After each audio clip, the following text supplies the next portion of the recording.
پھر تو آج تک کسی کو پتہ چلا ہی نہیں ہے نا کہ قبر کے ساتھ مردے کے ساتھ کیا کیا ہوتا ہے، تو لوگ اس لیے آج تک چلتا آ رہا ہے یہ سب. یہ بتا رہے ہیں نا، وہی تو بتا رہے ہیں. پر لوگ مان کہاں رہے ہیں. تو جو نہیں مانے گا اس کے ساتھ پھر یہی ہوئے گا جو انہوں نے جو رسول اللہ بتانے سے وہ منع کر رہے ہیں. تو اجمل رضا قادری صاحب ہے، ٹھیک ہے، ہم کو لنک بھیجا تھا کہ بھائی ان کی بھی ایک بار جو واقعہ ہے قبر کی پہلی رات کا جو واقعہ ہے، ٹھیک ہے، انہوں نے کیسے بیان کیا ہے تو اس پہ ریئیکشن دیتے ہیں. ٹھیک ہے، ویڈیو سٹارٹ کرتے ہیں. اور رو کے حضور فرمانے لگے، رو کے کہ اس قبر کے عذاب سے رب کی پناہ مانگو اور اس کے لیے تیاری کر لو، یہ بڑا سخت دن ہے. حضرت سعد بن معاذ رضی اللہ تعالیٰ عنہ کا جب جنازہ تھا، فرماتے ہم جا رہے تھے تو 5-6 قبریں تھیں، تو حضور نے فرمایا کن کی قبریں؟ ہم نے عرض کی یا رسول اللہ صلی اللہ علیہ وسلم یہ کافروں کی قبریں. یہ نبی پاک علیہ السلام نے فرمایا جو مسلمان جمعے کے دن یا جمعے کی رات کو فوت ہو، حدیث کے راوی حضرت ابو ہریرہ رضی اللہ تعالی عنہ، حضور صلی اللہ تعالی علیہ وسلم نے فرمایا جو شخص بیماری سے فوت ہوا، جو بندہ سورہ ملک پڑھتا ہے، سنن ترمذی میں حضرت ابن عباس سے روایت ہے کہ حضور صلی اللہ علیہ وسلم کے ایک صحابی نے ایک جگہ خیمہ لگایا تو وہاں سورہ ملک پڑھنے کی آواز آتی. سورہ ملک اتنی شاندار صورت ہے کہ نبی پاک صلی اللہ علیہ وسلم نے فرمایا یہ قیامت کے دن اللہ کی بارگاہ میں ناز سے جھگڑا کرے گی اور کہے گی اے اللہ یہاں تو میرے پڑھنے والے کو جنت عطا فرما یا مجھے قرآن پاک سے علیحدہ کر دے. اب عذاب قبر جو ہے، وہ کہہ رہے ہیں کہ جو سورہ ملک ہے نا وہ اللہ سے کہے گی قیامت کے دن کہ جو میرے کو پڑھنے والا ہے یا تو ان کو مطلب ادا کر یا پھر مجھے قرآن سے ہی نکال دے. قبر کے اندر جو انسان کا عذاب ہے تو وہ بھی عالم برزخ کا عذاب ہے. میرے رسول کریم صلی اللہ تعالی علیہ وسلم نے نا کچھ چیزوں سے پناہ مانگی ہے. خود حضور نے، رسول کریم علیہ الصلوۃ والسلام نے پناہ مانگی. حضور فرمانے لگے اے اللہ مجھے کنجوسی سے، بخیلی سے پناہ عطا فرما. اور حضور نے باقاعدہ پناہ مانگی ہے کہ اے اللہ مجھے ارذل العمر ہونے سے پناہ میں رکھ، جب عمر اتنی زیادہ ہو جائے کہ وجود کے حصے کام کرنا چھوڑ جائے، اس سے پناہ مانگی. اور خود میرے نبی پاک علیہ السلام نے قبر کے عذاب سے پناہ مانگی. یہ تعلیم امت کے لیے کہ تم بھی پناہ مانگو عذاب قبر سے. قبر کا عذاب برحق ہے. قبر کے لیے تیاری کر کے رکھنا، اپنی قبر کو یاد رکھنا، مر جانے کو یاد رکھنا. حضرت سعد بن معاذ رضی اللہ تعالیٰ عنہ کا جب جنازہ تھا تو صحابہ کرام فرماتے ہیں حضور نے نماز جنازہ کی امامت فرمائی تو قبر کے تیار ہونے میں کچھ دیر تھی، تو رسول کریم صلی اللہ علیہ وسلم زمین پر بیٹھ گئے اور ایک لکڑی سے حضور زمین کریدنے لگے. ہم وہ انتظار تھے کہ اللہ کے رسول صلی اللہ علیہ وسلم سر مبارک اٹھائیں، ہمیں کو نصیحت کریں. فرماتے حضور نے سر اقدس اٹھایا تو حضور کی آنکھوں میں آنسو تھے اور رو کے حضور فرمانے لگے، رو کے کہ اس قبر کے عذاب سے رب کی پناہ مانگو اور اس کے لیے تیاری کر لو، یہ بڑا سخت دن ہے. رو کے حضور نے فرمایا، رو کے. آج تو لوگ مذاق بناتے ہیں، کچھ فقیر صوفی درویش کہلانے والے بھی، وہ کہتے ہیں جو مولوی بتا رہے ہیں نا قبر میں بچھو ہوں گے، سانپ ہوں گے، یہ تو مولوی اپنی قبر بتا رہا ہے، ہمارا اس سے کیا لینا دینا ہے. خدا سے ڈریں. وہ چیزیں جو احادیث مبارکہ میں آ گئیں جس سے نبی پاک نے ہمیں ڈرایا، ہمیں سمجھایا، آپ اس تنبیہ کو، اس نصیحت کو آپ اس رنگ میں لیں گے کہ مذاق بنایا جائے گا دین کا، بجائے اس کے کہ اس سے ڈرا جائے. حضرت سیدنا برا بن عازب رضی اللہ تعالیٰ عنہ ارشاد فرماتے ہیں کہ میں نے نبی پاک صلی اللہ تعالیٰ علیہ وآلہ وسلم سے خود اس بات کو سنا ہے. خود رسول کریم صلی اللہ علیہ وسلم نے فرمایا. حضرت زید بن ثابت رضی اللہ تعالیٰ عنہ بھی اس بات کے راوی ہیں. فرماتے ہم جا رہے تھے تو 5-6 قبریں تھیں، تو حضور نے فرمایا کن کی قبریں؟ ہم نے عرض کی یا رسول اللہ صلی اللہ علیہ وسلم یہ کافروں کی قبریں. یہ صحیح مسلم میں حدیث موجود ہے، کفار کی قبریں. تو اللہ کے رسول صلی اللہ علیہ وسلم فرمانے لگے، ذرا حدیث کے لفظوں پہ غور کرنا. حضور فرمانے لگے اگر مجھے ڈر نہ ہوتا کہ تم اپنے مردوں کو دفن کرنا چھوڑ دو گے، اگر مجھے اس بات کا ڈر نہ ہوتا کہ تم اپنے لوگوں کو، مرنے والوں کو قبروں میں دفن کرنا چھوڑ دو گے، اگر یہ مجھے ڈر نہ ہوتا تو میں سناتا کہ قبر کے اندر کس طرح عذاب ہوتا ہے. تمہیں دنیا میں رہ کے میں سناتا، پر ڈر ہے کہ کہیں تم اپنے مرنے والوں کو قبروں میں دفن کرنا چھوڑ ہی نہ دو، اس لیے میں تمہیں یہ بات نہیں بتاتا۔ اور میرے رسول کریم صلی اللہ تعالی علیہ وآلہ وسلم نے پھر ارشاد فرمایا، اپنے غلاموں کی طرف نظر فرمائی، یہ بات کہہ کے کہ اگر مجھے ڈر نہ ہوتا کہ تم دفن کرنا چھوڑ دو گے تو تمہیں میں سنا دیتا کہ قبر میں کیا عذاب ہوتا ہے۔ پھر حضور نے صحابہ سے فرمایا، چلو بھائی دوزخ کے عذاب سے اللہ کی پناہ مانگو۔ تو سب کہنے لگے ہم دوزخ کے عذاب سے اللہ کی، صحابہ نے کہا ہم دوزخ کے عذاب سے اللہ کی پناہ مانگتے ہیں۔ پھر نبی پاک صلی اللہ تعالی علیہ وسلم نے ارشاد فرمایا، تم سب کہو کہ ہم قبر کے عذاب سے اللہ کی پناہ مانگتے ہیں۔ تو صحابہ نے کہا ہم قبر کے عذاب سے اللہ کی پناہ مانگتے ہیں۔ پھر میرے رسول پاک علیہ الصلوۃ والسلام نے فرمایا، تم کہو، سارے یہ کہو کہ ہم ظاہری اور باطنی فتنوں سے اللہ کی پناہ مانگتے ہیں۔ تو صحابہ نے کہا کہ ہم ظاہری اور باطنی فتنوں سے اللہ کی پناہ مانگتے ہیں۔ پھر میرے محبوب علیہ السلام نے فرمایا، تم کہو کہ ہم دجال کے فتنے سے اللہ کی پناہ مانگتے ہیں۔ تو صحابہ کرام نے کہا کہ اے اللہ، ہم دجال کے فتنے سے تیری پناہ میں آتے ہیں۔ نبی پاک علیہ السلام نے یہ الفاظ کہہ کے، یہ بات بتلا کے ہمیں سمجھا دیا، ہمیں قائل فرمایا محبوب نے۔ یاد رکھنا، اس بات کو اچھی طرح سمجھ لینا کہ اگر مجھے ڈر نہ ہوتا کہ تم اپنے مردوں کو دفن کرنا چھوڑ دو گے تو تمہیں بتلا دیتا کہ قبر میں کتنا سخت عذاب ہوتا ہے۔ میرے عزیز، کچھ لوگ ایسے ہیں جن سے عذاب قبر ہوگا ہی نہیں۔ میرے رسول کریم صلی اللہ تعالی علیہ وسلم نے ارشاد فرمایا کہ جو اللہ کے رستے میں شہید ہو گیا، یہ سنن نسائی میں موجود ہے، اسے عذاب قبر نہیں ہوگا، بلکہ ایک حدیث میں تو فرمایا حساب کتاب ہی نہیں ہوگا، اللہ بغیر سوال جواب کے جنت عطا فرما دے۔ کچھ لوگوں کو لوگوں کی بخشش پہ بھی مسئلہ ہی بنتا ہے کہ کوئی بخشا نہ جائے۔ اور ایک صاحب کہہ رہے تھے جی یہ کیا معاملہ ہے کہ جمعے کو بندہ مر گیا یا فلانا ہو گیا تو اس سے حساب کتاب نہیں ہوگا، اتنے بڑے جرم لوگوں نے کی، اتنے پاپ، اور جمعے کو مر گیا تو بخشا جائے گا۔ تو میں نے کہا جرموں کا بھی اسے حساب اللہ لے لے گا، لیکن میاں حساب کتاب کی ڈیوٹی نہ اللہ کی ہے تو بہتر یہ ہے کہ اسی کے ہاتھ میں رہے، تو نہ اپنے ہاتھ میں لینے کی کوشش کر۔ سنن ترمذی کی حدیث۔ ہمیں پتہ نہیں کیا مصیبت ہے، ہمیں پتہ نہیں کیا مسئلہ ہے۔ ایک جنازے سے میں نکلا، آپ یقین کریں کبھی کبھی کلیجہ پھٹ جاتا ہے۔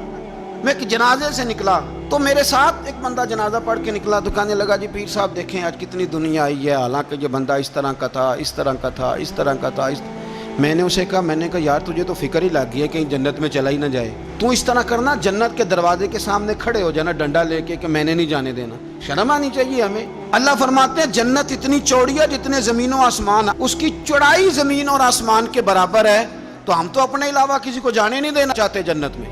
اور بس کریں، جنت خدا کا فضل ہے، اور اللہ فرماتے ہیں میرا فضل میں جسے چاہتا ہوں عطا کرتا ہوں۔ یہ سنن ترمذی کی حدیث، اور اس کے راوی حضرت عبداللہ ابن عمر رضی اللہ تعالیٰ عنہ، نبی پاک علیہ السلام نے فرمایا جو مسلمان جمعے کے دن یا جمعے کی رات کو فوت ہو، اس کو اللہ تعالیٰ قبر کی آزمائش سے محفوظ رکھتا ہے۔ جو جمعے کی رات فوت ہو جائے یا جمعے والے، یعنی جمعے رات اور جمعے کی درمیانی رات چلا جائے یا جمعے والے، تو اللہ اسے عذاب قبر سے، تو میرے عزیز جو بندہ شہید ہو اس سے عذاب قبر نہیں ہوتا، جو آدمی جمعے کے دن یا جمعے کی رات چلا جائے اسے بھی عذاب قبر نہیں ہوتا۔ اور میرے رسول کریم صلی اللہ تعالیٰ علیہ وسلم نے فرمایا جو بندہ ایک دن اور ایک رات، یہ حدیث صحیح مسلم میں، سنن ترمذی میں، مصنف عبدالرزاق میں موجود ہے، ایک دن اور ایک رات اللہ کی رضا کے لیے اسلامی سرحد پہ پہرا دے۔ میں اور آپ سوئے ہوئے ہیں، لیکن وہ لوگ جو فوجی بارڈروں پہ کھڑے ہیں، دیکھو مدینے والے محبوب کس کس پہ کرم فرماتے ہیں۔ ساری عمر نہیں، 24-25 سال کی سروس نہیں، فرمایا ایک دن اور ایک رات اللہ کی رضا کے لیے جو اسلامی سرحد پر پہرا دے، مسلمانوں کو کافروں سے بچائے، رب اسے عذاب قبر نہیں دے گا، اسے اللہ تعالیٰ اپنے فضل سے معاف فرما دے گا۔ ایک رات اور ایک، آپ کیا سمجھتے ہیں کہ ان فوجیوں کی کوئی چھوٹی شان ہے، ان کا کوئی چھوٹا مرتبہ ہے؟ ایک دن اور ایک رات اگر یہ پہرا دیں تو اللہ انہیں اتنا انعام عطا کرتا ہے۔ اسی طرح سن لو، یہ ذرا غور سے سننا، ابن ماجہ کی حدیث، اور اس کے علاوہ مسند ابو یعلا میں موجود حدیث کے راوی حضرت ابو ہریرہ رضی اللہ تعالی عنہ हुजूर सल्लल्लाहु ताला अलैहि वसल्लम ने फरमाया जो शख्स बीमारी से फौत हुआ, कुर्बान जाऊं मेरे महबूब ने बीमारी का नाम ही नहीं लिया, फरमाया कोई भी बीमारी हो, फरमाया जो आदमी बीमारी से फौत हुआ अल्लाह उसे शहादत की मौत अता फरमाएगा और वो अज़ाब कब्र से और कब्र के इम्तिहान से भी महफूज रहेगा। और हुजूर फरमाते हैं उसको सुबह और शाम जन्नत के बागों में से रिस्क दिया जाएगा। जो किसी भी बीमारी से मरा, ये लोग बीमारी से मर रहे हैं तो लोगों ने अछूत समझ रहे हैं, अछूत, ये अछूत नहीं है इसलिए कि लवारिस नहीं, ये खुदा रसूल के मानने वाले हैं। तुम इन्हें अछूत कह रहे हो और मदीने वाले रसूल इन्हें शहीद फरमा रहे हैं। हुजूर ने फरमाया जो बीमारी से मरे शहीद है, वो कब्र के अजाब से महफूज रहेगा और जन्नत के बागों में से अल्लाह रिज़्क देगा। लोग कहते हैं देखो जी बड़ा तंग हो के दुनिया से गया है, तो उस बंदे को भी अजाब कब्र नहीं होता। इसी तरह जो बंदा सूरह मुल्क पढ़ता है, सुनन तिरमिज़ी में हज़रत इब्ने अब्बास से रवायत है कि हुजूर सल्लल्लाहु अलैहि वसल्लम के एक सहाबी ने एक जगह खैमा लगाया तो वहाँ सूरह मुल्क पढ़ने की आवाज़ आती, कोई बंदा पढ़ने वाला नज़र नहीं आता था। जब हुजूर की बारगाह में अर्ज़ किया तो फरमाया वहाँ कब्र थी और कब्र के अंदर बैठ के मेरा सहाबी सूरह मुल्क की तिलावत कर रहा। अगर हमें खसरा नंबर याद हो जाता है ना अपनी जगह का, और हमें पता होता है कि मेरे वाला हिस्सा कितने करोड़ का है, अगर सारी कहानियाँ हमें याद होती हैं तो सूरह मुल्क भी हमें याद हो सकती है। मोबाइल पे उसको रिकॉर्ड कर लें, फिर उसको सुने कभी भी सूरह मुल्क में। और हमारे सिलसिला आलिया में तो सूरह मुल्क वजीफ़ा है। हमारे अल वजीफ़तुल करीमा में आला हज़रत ने लिखा है कि रात को सूरह मुल्क और सूरह यासीन के बगैर सोना नहीं।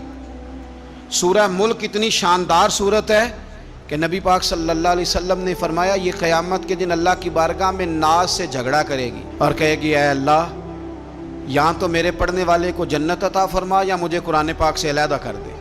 मेरे रसूल करीम अलैहिस्सलाम ने मोमिन की कब्र का हाल भी बताया। सुनन तिरमिज़ी में सही इब्ने हब्बान में हज़रत अबू हुरैरा रज़ियल्लाहु ताला अन्हु बयान करते हैं कि हुजूर सल्लल्लाहु अलैहि वसल्लम ने फरमाया जब मैयत को कब्र में रखा जाता है तो उसके पास स्याह रंग वाले और नीली आंखों वाले दो फरिश्ते आते हैं और उसको उठा के बिठाते हैं। बाकी हदीसों में 3 ही सवाल हैं, लेकिन इस हदीस में हुजूर ने फरमाया उन्होंने बस मेरे बारे में ही पूछना है उठा के, बस मेरे बारे में सिर्फ ये पूछना है बता मदीने वाले महबूब के बारे में दुनिया में क्या कहा करता था। तो आला हज़रत बरेलवी तो कहते हैं मैंने तो कह देना है सरवर कहूँ कि मालिक व मौला कहूँ तुझे, बागे खलील का गुले ज़ेबा कहूँ तुझे, तेरे तो वस्फ ऐदे तनाही से हैं बरी, हैरान हूँ मेरे शाह मैं क्या क्या कहूँ तुझे, लेकिन रज़ा ने ख़त्म सुखन इस पे कर दिया, खालिक का बंदा खल्क का आका कहूँ तुझे।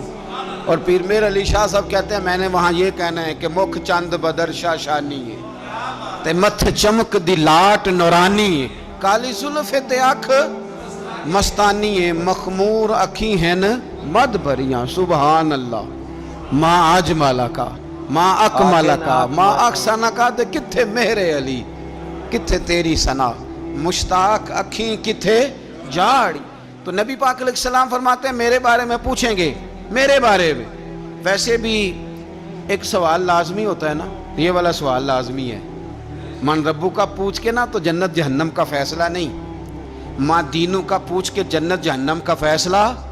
हाँ, बात अगर ख़त्म होनी है तो मदीने वाले के सवाल पे ख़त्म होनी, इसलिए खुल के नाते पढ़ा करो, राज के दरूद पढ़ा करो, ये बात याद रखें। ये फैसला हुजूर की ज़ात पे ख़त्म होना है। वो शिकायतें करते हैं ना लोग आके, तो एक बच्ची को हमारे यहाँ दाखिल कराने के लिए एक साहब लेके आए तो कहने लगे बड़ा अरसा इसे फ़लाने मदरसे में दाखिल कराया, सवाए नातों के कुछ भी नहीं सीखा इसने। तो मैं उन्होंने आख्या चाचा जी जी असल काम सी वो तो सीख गई है ना थोड़ी बच्ची, कुरान और सुन्नत भी हुजूर की नात ही है, लेकिन आपको पता है कि बात ख़त्म मदीने वाले की नात पे ही होती है। हुजूर का प्यार असल है। तो हुजूर फरमाते हैं मेरे बारे में पूछा जाएगा, वो कहेगा कि इनके बारे में क्या पूछते हो, अशहदु अल्ला इलाहा इल्लल्लाह व अशहदु अन्ना मुहम्मदन अब्दुहु व रसूलुहु। तो फरमाते हैं फिर उसे ना एक तरफ खिड़की खोली जाएगी तो जहन्नम का दरवाज़ा दिखाया जाएगा और उसे कहा जाएगा अगर तू सवालों के सही जवाब ना देता तो दोज़ख में जाता, लेकिन अब तूने सही जवाब दिए हैं। तो हुजूर फरमाते हैं उसकी कब्र 70 गज चौड़ी और 70 गज लंबी कर दी जाएगी। मस्जिद में एसी वाले हाल में जगह मिल जाए तो बंदा बड़ा सुखी रहता है, और सुबह जाए बैंक और पहली लाइन में मौका मिल जाए तो बंदा बड़ा सुखी रहता है कि मेरा जाते ही काम हो गया। ओ खुदा के बंदे, कब्र बंदे की कब्र, मकान अच्छी सोसाइटी में अच्छा खस्ता और सस्ता मिल जाए तो बंदा कहता है कि सौदा बड़ा भारे दा लब गया, भाई बड़ा कमाल हो गया, मजा नहीं आ गया। कब्र 70 गज लंबी और 70 गज चौड़ी। और ये तिरमिजी शरीफ पढ़ रहा हूं, बड़ी मजेदार हदीस। नबी पाक सल्लल्लाहु अलैहि वसल्लम फरमाने लगे, फिर उसकी कब्र को नूर से भर दिया जाएगा। हुजूर को पहचान गया ना, कब्र नूर से भर दी गई और जब 70 गज लंबी कर दी गई तो बड़े प्यारे लफ्ज हैं हदीस के। हुजूर फरमाते हैं वो बंदा फिर फरिश्तों से एक बात कहेगा, अरबी में भी है, उर्दू में भी है, पर मेरा दिल करता है पंजाबी में बताऊं।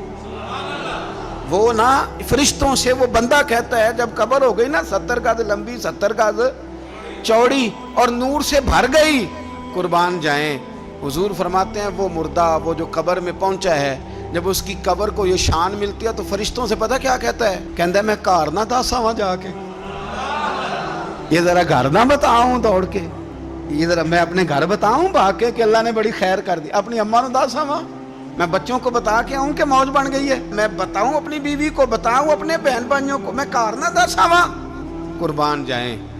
मेरे रसूल करीम फरमाते हैं फरिश्ते उससे कहते हैं नहीं तो किसी को ना बता, नम का नौमतुल उरूस, तू इस तरह सो जा जिस तरह पहली रात की दुल्हन सोया करती। वो बड़े चाव में सोती है, वो बड़े प्रेम में सोती है, नई जिंदगी का आगाज होता है तो सोती है। और फरिश्ते कहते हैं अब तुझे वही आके जगाएगा जो तेरे अहल में तुझे सबसे ज़्यादा महबूब होगा, जो तुझे सबसे ज़्यादा महबूब होगा। मेरा तो ईमान है कि हमें तो कब्र से आके जगाएंगे भी मदीने वाले रसूल, कहेंगे आओ गुलामों चलें, आओ गुलामों। और वो कश्मीर के रूमी वक्त ने मियाँ साहब ने कहा था, बाद मरन दे कब्र मेरी ते मेरे अपीरा जे कर पामे फेरा। आप हुस्न देखें कलाम का और अंदाज देखें, बाद मरन दे कब्र मेरी ते मेरे अपीरा जे कर पावे फेरा, ते कब्र दे विचों हड्डियां उठ के मुजरा कर सन तेरा। तो एक दफा आ तो सही, मैं लोगों को वजद करके दिखाऊंगा कि देखो ना वो आज आए हैं, वो आए हैं मेरे मज़ार पे। आज देखो जरा रंग तो देखो किस तरह निराला और अनोखा हो गया, वो खुद आए हैं। मोमन की कब्र जन्नत का बाग बनेगी, उसे नवाजा जाएगा, उसे दिया जाएगा, उसे अता किया जाएगा। मतलब इनका कितना प्यारा, कितना अच्छा बयान था, कितने अच्छे से समझाया कि कब्र में क्या क्या होता है। मतलब सुनते सुनते ना इतना अच्छा लग रहा था कि सच में ही कब्र में फरिश्ते आते हैं और सवाल जवाब करते हैं। तो कुछ ऐसे भी होते हैं जो भाई पाप किए होते हैं और उनको सजा मिलती है कब्र में ही, सांप बिच्छू वगैरह डाल दिए जाते हैं। मतलब वो उनकी नसीहत होती है कि भाई तूने कर्म ऐसे किए तो ये सजा है। तो हम वीडियो से यही सीख रहे हैं कि हम अच्छे से अच्छा करें और अच्छे से अच्छा देख के और नेक बंदे बने। तो बहुत ही प्यार से इन्होंने समझाया, बताया, बहुत अच्छी वीडियो थी और हमें भी, मुझे बहुत अच्छी लगी। तो स्टार्टिंग में जैसे रसूल अल्लाह मोहम्मद सल्लल्लाहु अलैहि वसल्लम उन्होंने जो कहा, ठीक है, काफिर का कब्र देख के, कि अगर मैं बता सकता कि जो कितनी सख्ताई होती है, कितनी परेशानी होती है कब्र के अंदर, है मम्मी, कब्र के अंदर जो एक मुर्दा है, ठीक है, उसको कितनी दिक्कतें होती है, नेक को नहीं, जो शैतान के वसवसे में आके आ जाता है उसको कितनी परेशानियां होती है, कितने मतलब वही सांप बिच्छू या कितनी और चीज़ें होती है, वो बताई नहीं उन्होंने। क्योंकि अगर लोगों को पता चल जाए ना कि इतनी प्रॉब्लम होती है कब्र के अंदर, तो लोग अपने जो प्यारे हैं उनको कब्र में दफनाना ही ना बंद कर दे। पर हम लोग तो यही सोचते हैं ना कि खत्म तो इंसान मतलब मट्टी बन गया, अब इसके साथ कुछ भी नहीं होगा। वही है ना, क्योंकि हमको पता नहीं है ना कि जो मर गया उसके ऊपर क्या बीत रही है। वो तो हमारे लिए ऐसा है कि वो डेड बॉडी हो गया, ठीक है, जैसे सीआई। तो आज तक किसी को पता चला ही नहीं है ना कि कब्र के साथ, मुर्दे के साथ क्या क्या होता है, तो लोग इसलिए आज तक चलता आ रहा है ये सब। ये बता रहे हैं ना, वही तो बता रहे हैं, पर लोग मान कहाँ रहे हैं। तो जो नहीं मानेगा उसके साथ फिर यही होएगा जो इन्होंने, जो रसूल अल्लाह बताने से वो मना कर रहे हैं। जैसे इन्होंने कहा कि हम जिससे सबसे ज़्यादा प्यार करते हैं ना, वो हमें कब्र से फिर ले जाने आते हैं आखिरत में। तो इन्होंने कहा कि हम जो है मुसलमान जो उम्मत है वो सबसे ज़्यादा प्यार तो अपने रसूल अल्लाह मोहम्मद सल्लल्लाहु अलैहि वसल्लम उन्हीं से करते हैं, तो इनका कहना है कि वही उठाने आएंगे सबको। तो अब देखते हैं, तो मिलते हैं नेक्स्ट वीडियो में, ठीक है, क्या होता है। तो लाइक करना, सब्सक्राइब करना, बाय।